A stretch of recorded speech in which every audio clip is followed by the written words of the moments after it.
Bienvenue dans l'édition de 20h sur MLTV. Mesdames et messieurs, à présent le sommaire. La Fédération béninoise de handball, hier mercredi 19 mars, a réceptionné un important don de matériel de revêtement de sol de la part de la Fédération internationale de handball. Le point dans quelques instants. Ensuite, le directeur général de l'Observatoire de la famille, de la femme et de l'enfant nous parle des 3 principaux défis à relever pour éradiquer les violences basées sur le genre. Pour finir, un camion rempli de ciment s'enflamme à Tchaourou, des dégâts matériels enregistrés. C'est tout pour le sommaire.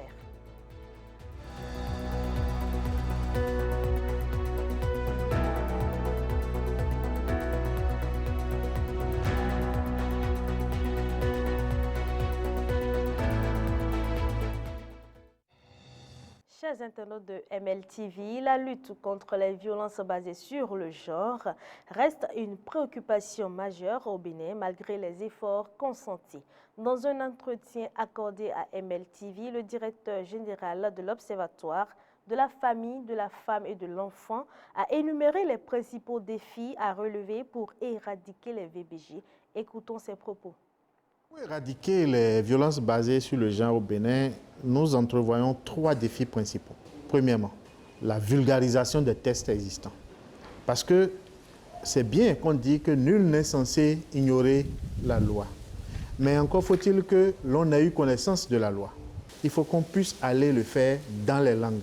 Que chaque citoyen où qu'il se trouve ait accès à l'information sur la lutte dans sa langue afin qu'il puisse comprendre et s'approprier cela. Donc ça, c'est le premier défi.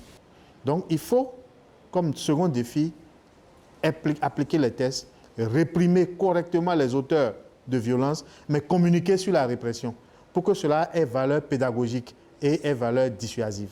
Le troisième niveau de défi à relever, à notre sens, dans le cadre de la lutte, c'est la sensibilisation.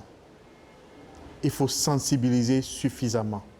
Il faut sensibiliser de manière à faire des garants de nos traditions des vecteurs de changement, des acteurs de changement.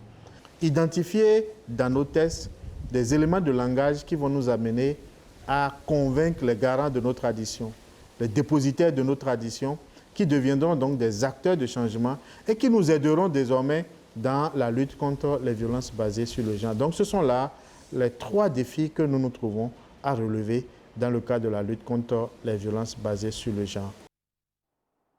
Voilà, l'intégralité de cet entretien est à suivre sur MLTV, mesdames et messieurs. Après la réception, le mercredi 22 mai, d'un premier lot de 500 ballons de compétition, la Fédération béninoise de handball a réceptionné un important don de matériel de revêtement de sol de la part de la Fédération internationale de handball, mercredi 19 mars 2025. Cette initiative s'inscrit dans le cadre du programme d'aide au développement du handball de l'IHF, visant à soutenir les fédérations nationales dans leurs efforts pour améliorer les infrastructures et promouvoir la pratique du handball. Suivez ici les propos de Kalis Adankpo, secrétaire général de la Fédération béninoise de handball, après la réception. Il était au micro de Maël Leroubelou et Toussaint Bossa. Par la grâce de l'IHF, qui a constaté que le Bénin, dans sa dynamique de développement du handball, a répondu favorablement à notre demande de matériel. Et nous venons donc de réceptionner un tapis. Il s'agit d'un tapis de dernière génération pour les surfaces adhésives. Ça permettra d'évoluer. Vous savez que le handball, c'est un sport de salle.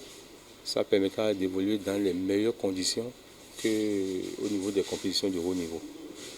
Nous sommes déjà en pourparlers avec notre ministère pour permettre à ce qu'on puisse avoir une bonne destination pour ce matériel très sensible et de haut niveau.